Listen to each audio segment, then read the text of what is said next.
दोस्तों, great wall of China पर research करने वाले साइंटिस्ट को वहां कुछ ऐसे हिडन सीक्रेट्स के बारे में पता चला कि जिनके बारे में आज से पहले किसी ने सोचा तक न होगा।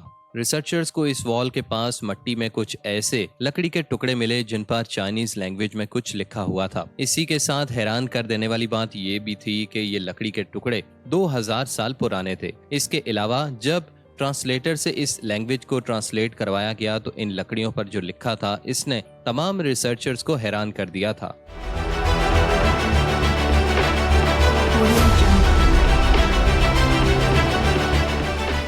चाइना के शहर बीजिंग में मौजूद ये the great wall of China दुनिया के 7 अजूबों में से एक है। इसी के साथ ये इंसानों का बनाया गया सबसे बड़ा स्ट्रक्चर है जो कि आज तक मजबूत और सही सलामत है। और हैरत की बात यह है कि इस पूरी वॉल को एक साथ कोई भी नहीं देख सकता, क्योंकि ये बहुत लंबी है और इसको एक साथ देखने का एक ही रास्ता है और वो है जमीन से 500 किलोमीटर दूर आउटर स्पेस में घूमने वाली सैटेलाइट, जहां से इस वॉल की पूरी पिक्चर देखी जा सकती है। तो आज हम बात करेंगे ग्रेट वॉल ऑफ चाइना के कुछ बहुत ही हैरान कर देने वाले फैक्ट्स के बारे में। डबल स्टोरी घर जितनी ऊंची और हजारों मील तक फैली हुई ये दीवार, जिसको आज तक बहुत कम लोग पैदल पार कर पाए हैं। इस पूरी दीवार को पार करने वाले सिर्फ चंद खुशनसीब लोग मौजूद हैं। 1990 में 3 दोस्तों ने मिलकर इस पूरी वॉल को पार किया और इन्हें इस वॉल को पार करने में 7 महीने यानी कि 510 दिन लगे। और इसको दुनिया के 7 अजूबों में भी इसीलिए शामिल किया गया है क्योंकि इसको बनाना कोई आसान काम नहीं था। ये वॉल कहीं ऊंचे ऊंचे पहाड़ों की चोटियों पर से होकर गुजरती है, तो कहीं खौफनाक जंगलात से, तो कहीं गर्म सहराओं से। मगर सवाल ये पैदा होता है कि आखिर इतने आलीशान प्रोजेक्ट को मुकम्मल करने में कितनी मेहनत लगी होगी और आखिर इतनी लंबी दीवार की जरूरत क्यों पेश आई, और वो कौन से राज हैं जिनको ये दीवार अपने अंदर छुपाए हुए है। बीजिंग से 100 किलोमीटर दूर पहाड़ों में ग्रेट वॉल ऑफ चाइना का वो पोर्शन मौजूद है जो कि आज भी असल हालत में है। दोस्तों, सैटेलाइट डेटा से मजीद ये मालूमात भी हुआ कि इस दीवार पर हर 100 फीट के बाद वॉच टावर्स मौजूद हैं और एक्सपर्ट्स का ये भी मानना है कि अब तक इस पूरी दीवार में तकरीबन 25,000 वॉच टावर्स गिने जा चुके हैं। इसके अलावा इन वॉच टावर्स में खिड़कियां भी बनाई गई हैं ताकि इनके जरिए से हमला आवरों का पता लग सके। इसके साथ इस वॉच टावर में एक वक्त में कम से कम 50 लोगों के रहने की गुंजाइश है। ये दीवार 650 साल पुरानी है और ये मिंग डायनेस्टी के चाइना पर राज के दौरान बनाई गई थी। इसी के साथ एक्सपर्ट्स को इस वॉल पर बड़े बड़े सुराख भी मिले जिनके देखने से पता चलता था कि ये कंस्ट्रक्शन के दौरान ही बनाए गए थे।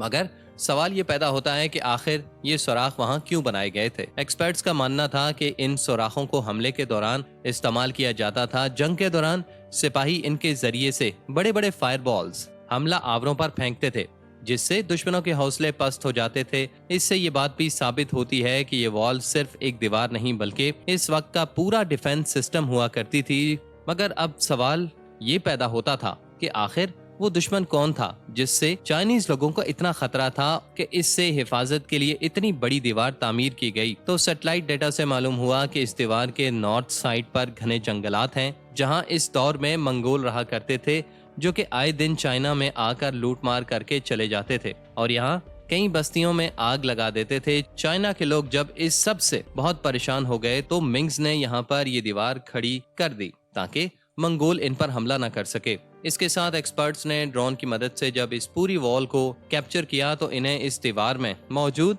सीक्रेट दरवाजे मिले जिनको देखकर लगता था कि ये खास मिशन के लिए बनाए गए होंगे। मगर एक्सपर्ट्स को एक बात समझ नहीं आ रही कि जब ये दीवार मंगोलों से बचने के लिए बनाई गई थी तो फिर इस दीवार में ये सीक्रेट दरवाजे क्यों बनाए गए थे और ये दरवाजे बहुत ज्यादा तादाद में मौजूद थे। रिसर्चर्स का ख्याल था कि शायद मिंग आर्मी के लोग इन दरवाजों में से निकलकर मंगोल आर्मी में शामिल हो जाते होंगे ताकि इस तरह से वो मंगोलों की जासूसी कर सकें। इसी के साथ रिसर्चर को इस वॉल में से बहुत सी टनल्स भी मिली जिनका मकसद ये था कि जंग की सूरत में मिंग आर्मी को मंगोलों पर पीछे से हमला करने में आसानी हो। ये तो थे इस वॉल में मौजूद सीक्रेट्स। मगर क्या आप जानते हैं मिंग डायनेस्टी की बनाई गई इस दीवार की कुल लंबाई क्या है? जी हाँ, इस ग्रेट वॉल ऑफ चाइना की कुल लंबाई 8,850 किलोमीटर है। इस वॉल का स्टार्टिंग पॉइंट गोबी डेजर्ट में मौजूद है जबकि दूसरा हिस्सा समंदर में जाकर खत्म होता है। और तो और इस गोबी डेजर्ट में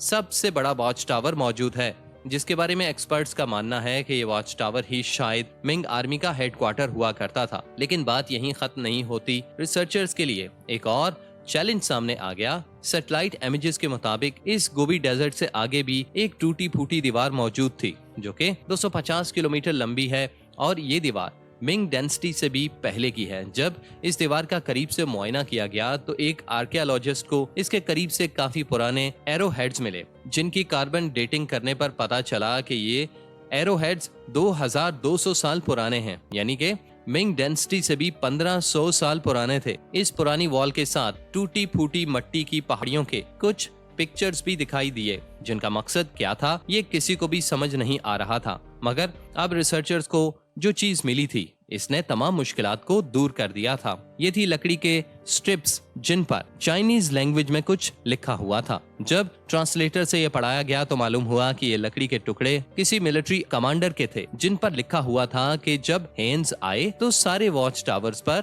फ्लैग्स लहराए जाएं और जब रात का वक्त हो तो इन वॉच टावर्स पर आग लगा दी जाए। हेन्स 2200 साल पहले इन इलाकों में राज किया करते थे और इनके वॉरियर्स मंगोलों से भी ज्यादा ताकतवर थे। और फिर एक्सपर्ट्स को मालूम लगा कि ये टूटे फूटे स्ट्रक्चर्स असल में इस दौर के वॉच टावर्स हुआ करते थे, जो कि रात के वक्त कुछ इस तरह का मंजर पेश करते होंगे कि एक स्टेटमेंट के मुताबिक इस दी ग्रेट वॉल का 40% हिस्सा टूटकर गायब हो चुका है और इस वॉल को बनाने के लिए इस वक्त तकरीबन 4 लाख वर्कर्स को अपनी जानों से हाथ धोना पड़ा, क्योंकि इन वर्कर्स पर इस दौर के लोग बहुत ज्यादा जुल्म करते थे। ये भी कहा जाता है कि जो लोग मर जाते थे इनको इस दीवार में ही दफन कर दिया जाता था। उम्मीद करते हैं कि आपको हमारी ये काविश जरूर पसंद आएगी। नेक्स्ट इंटरेस्टिंग वीडियो तक अल्लाह हाफ़िज़।